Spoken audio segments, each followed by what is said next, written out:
Assalamualaikum warahmatullahi wabarakatuh. Saya mahasiswa dari Universitas UIN Raden Fata Palembang. Dibuat untuk menyaksikan salah satu tugas saya di mata kuliah Sistem Pemerintahan Islam dengan dosen pengampu Sirajuddin Fikri, SS MHum. Saya Miftahul Jannah, jurusan dari Politik Islam untuk memenuhi tugas individu UTS Media Video presentasi saya membahas tentang fikih siasah dan fikih syariah. Membahas tentang latar belakangnya, fikih siasah adalah salah satu membahas tentang latar belakangnya. Fikih siasah adalah salah satu disiplin ilmu tentang seluk-beluk pengaturan kepentingan umat manusia pada umumnya dan negara pada khususnya, berupa hukum, peraturan, dan kebijakan yang dibuat oleh pemegang kekuasaan yang bernafsakan ajaran. Dalam kepustakaan fikih siasah syariah ditemukan sebagai macam bidang kajian ketatanegaraan Islam. Salah satunya politik ketatanegaraan yang dicetuskan oleh Al-Mawardi. Manusia hidup saling berketergantungan dan berketergantungan sehingga membuatnya cenderung untuk hidup berkelompok dan bermasyarakat. Kelemahan pada diri sendiri, pada diri masing-masing individu membuat mereka hidup saling tolong-menolong untuk memenuhi kebutuhan primer maupun sekunder. Namun, syariat membatasi tolong-menolong hanya pada hal-hal yang baik, tidak boleh untuk hal yang buruk. Kita harus mengenal tentang fikih siasah syariah ini karena bisa membuat kita mengerti hal-hal yang menyangkut ketatanegaraan bisa ditemukan dalam fikih siasah hukum Islam yang bersumber utamanya adalah Al-Quran dan Sunnah dan berasal dari ajaran Rasulullah untuk mengatur dunia dan pemerintahan menurut ajaran Islam. Bab 2 tentang pembahasan pengertian fikih siasah dan siasah syariah.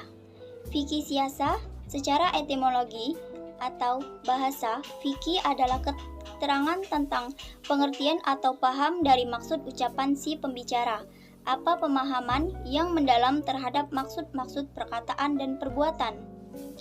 Fikih sebagai ilmu dan merupakan produk pemikiran dan ijtihad para mujtahid yang digali dan dirumuskan dari pokok-pokok atau dasar asal-usul syariat. Maka ia bukan pokok atau dasar. Dengan begitu, infleksi terdiri dari unsur-unsur yaitu unsur ajaran pokok dan unsur huru.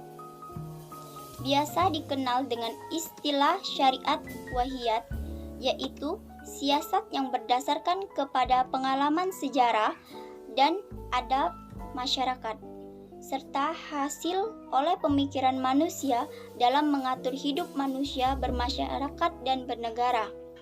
Namun tidak semua siasat syahidat ditolak selama ia tidak bertentangan dengan prinsip-prinsip ajaran dan rukun Islam, sedangkan dua definisi terakhir bersifat khusus, yaitu biasanya yang berorientasi kepada nilai-nilai kewahyuan atau syariat.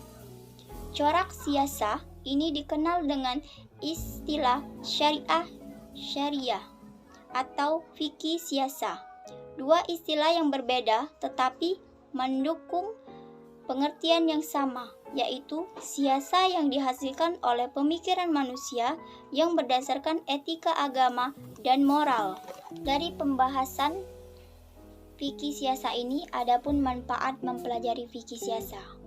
Manfaat mempelajari fikih siasah yaitu agar orang-orang yang mempelajari fikih siasah dapat memahami bagaimana menciptakan sebuah sistem peraturan negara yang islami dan dapat menjelaskan bahwa Islam menghendaki terciptanya sebuah sistem politik yang adil guna merealisasikan kemaslahan umat. Demikian pula, Abdurrahman Taj menyatakan bahwa manfaat mempelajari fikih siasah adalah agar orang-orang yang mempelajari dapat memperoleh pengetahuan yang memadai tentang politik Islam. Berikut adalah beberapa definisi siasa syariah atau hukum politik Islam menurut beberapa ahli. 1. Menurut Ibnu Nujaim, siasa syariah adalah suatu tindakan atau kebijakan yang dilakukan seorang penguasa demi kemaslahatan yang dipandang baik meskipun belum ada dalil. Kedua, menurut Ibnul Aqil Al-Habali, siasa syariah adalah suatu tindakan atau kebijakan yang membawa umat manusia lebih dekat kepada kemaslahatan dan menjauhkan mereka dari kerusakan meskipun tidak ada hadis yang mengaturnya atau wahyu yang turun berkaitan kepada hal itu. Indonesia memang ada banyak yang kurang atau tidak sesuai dengan ajaran Islam. Bahkan sering tanpa sadar tokoh politik dari partai politik yang bernuansa Islam tidak menggunakan politik Islam. Inilah yang sangat berbahaya karena masyarakat kita belum bisa membedakan antara siasa Islam dengan perilaku pokok politik Islam. Mayoritas masyarakat beranggapan bahwa adapun yang berasal dari tokoh parpol yang bernuansa Islam sebagai siasa Islamiyah, sehingga yang dirugikan dengan citra buruk adalah agama Islam. Agama Islam itu sendiri ketika tokoh parpol tersebut bermasalah. Padahal seharusnya siasa Islamiyah adalah siasa politik yang berbasis masalah, yakni siasa yang lahir dari Al-Quran dan hadis Nabi, bukan siasa yang lahir dari kepentingan individu atau golongan tertentu. Siasa Islamiyah inilah yang menjadi objek kajian dari fikih siasa. Objek ini perlu diperjelaskan agar tidak dikeliru memahami politik Islam atau Islam yang dipolitisir. Akan tetapi, politik bukanlah salah satu corak yang dimiliki oleh Islam.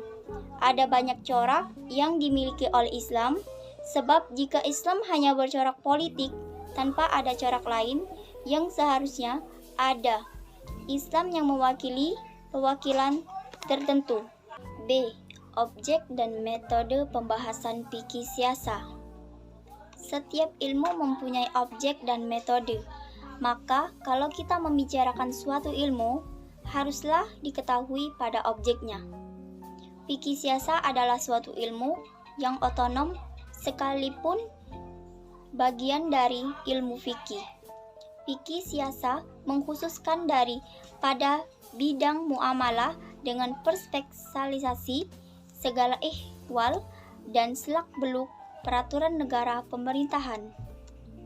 Abdul Wahad Khalaf menjelaskan bahwa objek fikih siasa adalah membuat peraturan dan perundang-undangan yang dibutuhkan untuk mengurus negara sesuai dengan pokok-pokok ajaran agama, realisinya untuk tujuan kemaslahatan manusia dan untuk memenuhi kebutuhan mereka.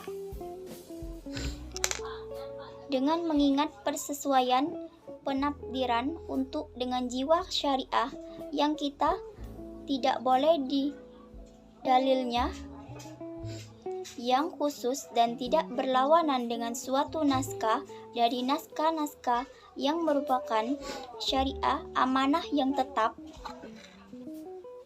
Sedangkan Ibnu Taimiyah berdasarkan objek pembahasan bidang ilmu ini pada surat An-Nisa ayat 58 sampai dengan 59 yang menyatakan, sesungguhnya Allah menyuruh kamu menyampaikan amanah kepada yang berhak menerimanya, dan apabila kamu menetapkan hukum di antara manusia supaya menetapkannya dengan dalil. Ayat 85 surat An-Nisa. Wahai orang-orang yang beriman, taat ila Allah dan taat ila Rasul dan orang-orang yang memegang kekuasaan di antara kamu. Surat An-Nisa ayat 59. Yang terakhir, kesimpulan.